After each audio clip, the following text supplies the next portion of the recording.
The president and former president making their way off the CNN debate stage. Looks like Jill Biden, the first lady, has come out. Former President Trump walking off the stage.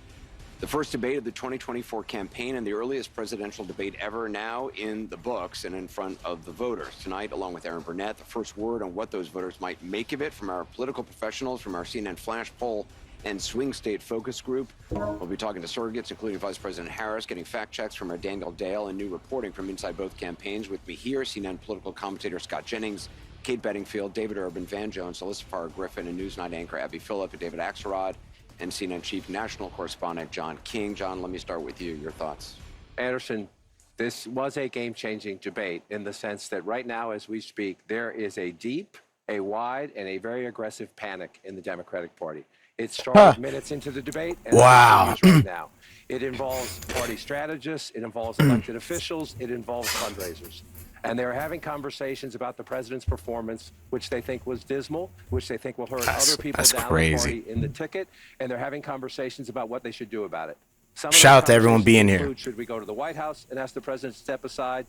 Others are should prominent Democrats go public with that because they feel this debate was so terrible. In moments in the debate later, the president got better and got his footing, but then at the end, even his closing statement was a little halting. Between the two candidates. Let me be clear. None of them, and a lot of Republicans, don't think Donald Trump had a great night. Donald Trump broke the fact-check machine more than I can count tonight. That will be on the record as we go forward. He refused to answer some very specific and direct questions about his conduct, about January 6th and what all. So that will be dealt with out there. And sometimes there's a parallel universe between the political elites and the American people. It'd be nice to see what the voters say. But I can tell you, it started minutes in. It started with the first couple of answers, and it has continued throughout the night from a, oh, my God, oh, my God, oh, my God, to what do we do about this? And it involves very senior people in the Democratic Party, including elected officials, saying we have a problem. And just to co-sign what John is saying, I mean, the panic that I am hearing from Democrats is not like anything that I have heard. They said panic. And a lot of it has to do with, first of all, there was a deep frustration about Trump's lies. I mean, he lied a lot tonight. But the problem for Biden was that Trump was able to take sometimes incredible falsehoods and turn them into some kind of argument, whereas Biden's answers were, in a lot of cases, not coherent, deeply problematic, that he was not able to take pretty straightforward answers and answer them to the American public. And then also at some points bringing things up that teed up Trump attacks. So there's a real concern here tonight that there's been some real damage done that cannot be undone. Biden solidified the perception among voters, but especially among his These people were pissed. They were hoping that tonight would be a game changer. They are now seeing a president who is in the White House, who they do not necessarily believe can do this for another 4 years. David Axelrod? Wow. Look, I can't argue with either of them about how a Democratic leaders are reacting to this poll. We said at the beginning, it must be raining out. It's raining out there? Sheesh. And for Biden, that goal was to appear energetic, engaged, and look like someone who is capable of serving for another 4 years for president. That was job number one. I actually think he scored a bunch of points. I think if you just judge this on sort of policy stuff, he did score a bunch of points on issues like abortion, for example, on some of the economic issues. But there is a feeling, concern. I think there was a sense of shock, actually, at how he came out at the beginning of this debate. He said shock. How, his voice sounded, he seemed a little disoriented. He did get stronger as the debate went on, but by that time, it's too late. The panic had set in, and I think you're going to hear discussions that I don't know will lead to anything, but there are going to be discussion about whether he should continue.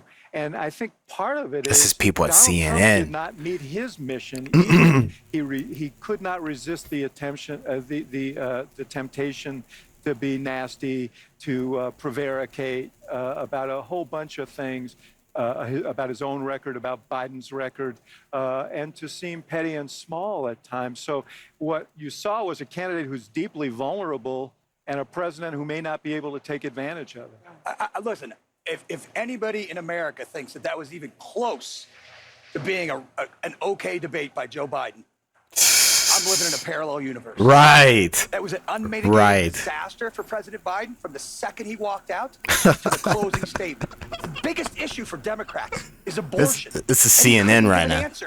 He gave an answer. He couldn't even give a coherent answer on the biggest issue for Democrats tonight. I've heard from leading Democrats across the United States, this guy's based, governors, congressmen, who are texting me and saying, I'm worried I'm going to lose if Joe Biden's at the top of the ticket. Oh, my God. Bob Casey, I promise you tonight, in the state of Pennsylvania, is thrown up in his mouth because he knows if he's got to stand next to Joe Biden, he's going down in Pennsylvania. If he's on the ticket, I don't know how it's going to work. Yeah, look, it was a really disappointing debate performance from Joe Biden. I don't think there's any other way to slice it. His biggest issue that he had to prove to the American people was he had the energy, he had the stamina.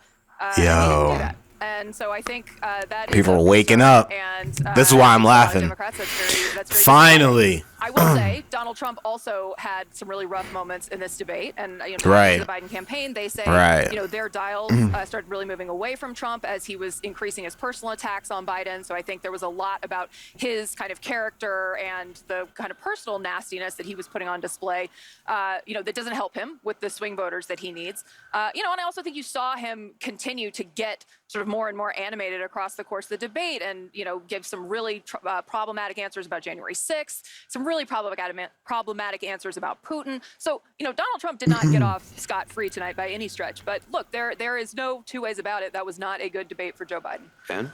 Wow. That was painful. I love Joe Biden. I work for Joe Biden. He didn't do well at all. Oh, no. Van Jones. He didn't do well at all. And he looked... I'll give you the analysis. You kind of have the old man versus the con man. I can walk you through how I'm supposed to see it and say it, but I just want to speak from my heart. Oh, my God. This is crazy. I love that guy. That's a good man. He loves his country. He's doing the best that he can. But he had a test to meet tonight to restore and he did not. He did not pass. Base, and he failed to do that. And I think there's a lot of people who are going to want to see him consider taking a differm course now. We're still far from our convention, and there is time for this party to figure out a different way forward if people allow us to do that. But that was not what we needed from Joe Biden, and it's personally painful for a lot of people. It's not just panic, it's pain. Of what we saw tonight. And if I may just add to that, I think Joe Biden lost in the first 3 minutes. I think a lot of voters probably tuned out, and millions of people are having conversations with their families, with their friends, of if the president is up to the task and if he should step aside. And I'm someone who believes the former president is a threat to democracy. I think he is a threat to the America as we know it. He wants to fundamentally change our institutions. He has laid out what his plan is. I am not confident that that is the man to take him on. You cannot tell me democracy is on the line and then give that performance tonight.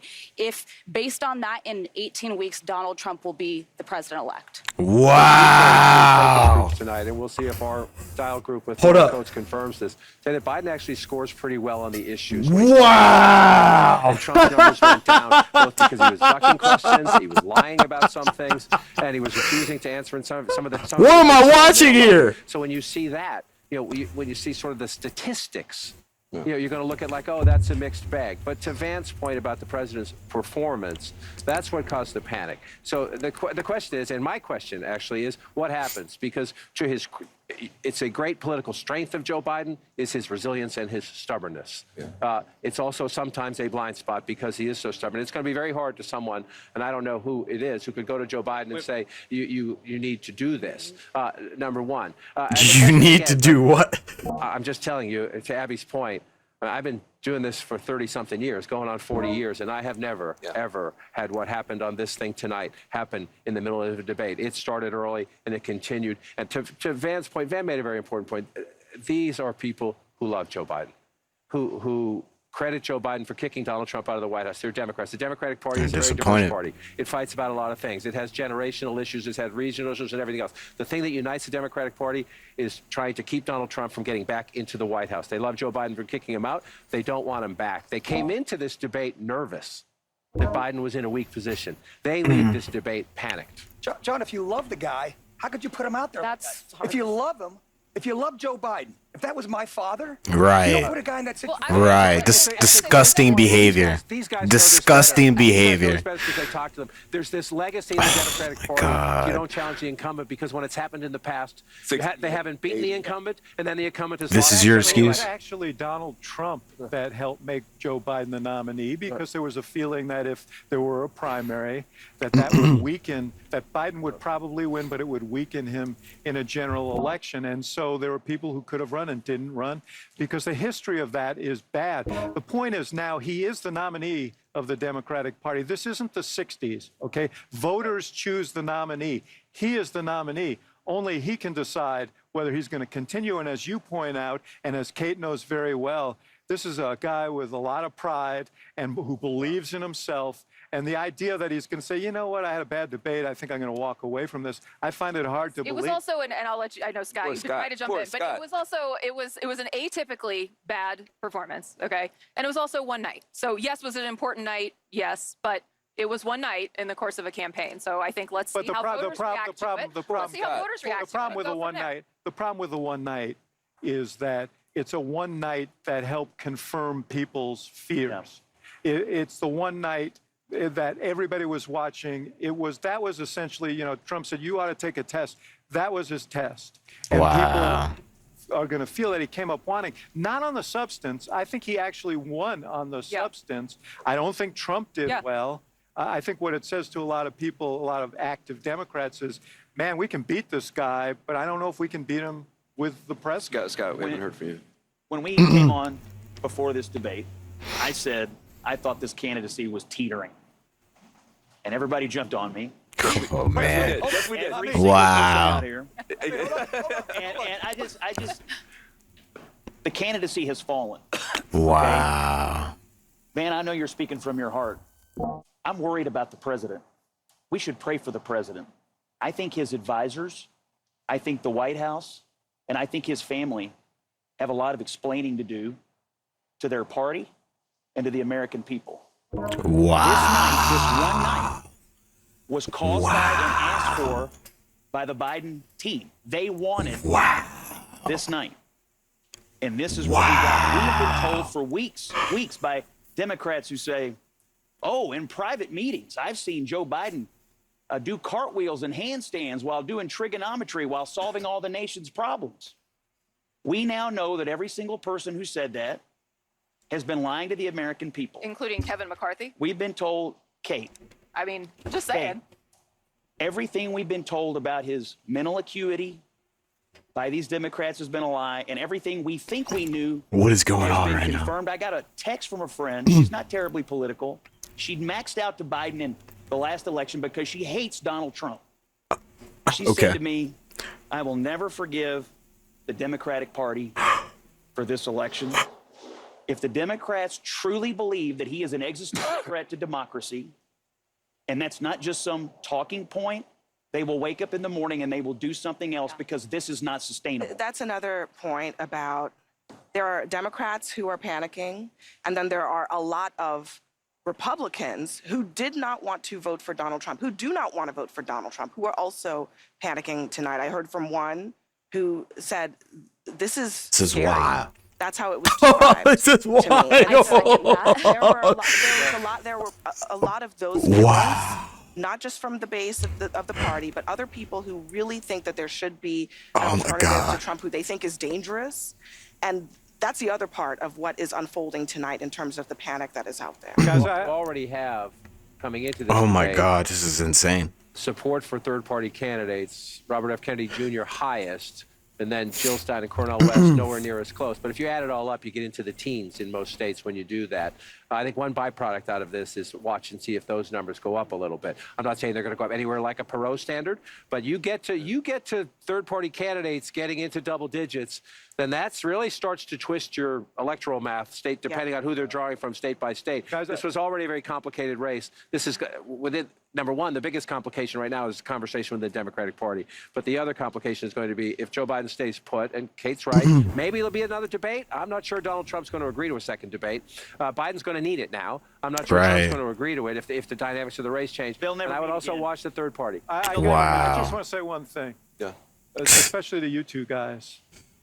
If, for whatever reason, there's a change at the top of the ticket, you guys are in trouble with Donald Trump, because the guy who was up there tonight is not a guy who's going to inspire people. He did not show in any way that he has changed from the guy who people don't have a very positive opinion of for a lot. These guys are out there in the rain for this. Trump won several policy exchanges tonight. I think he did well on immigration. I think he did well on the economy. I think he did well on inflation. I think he went back to Afghanistan as he should have.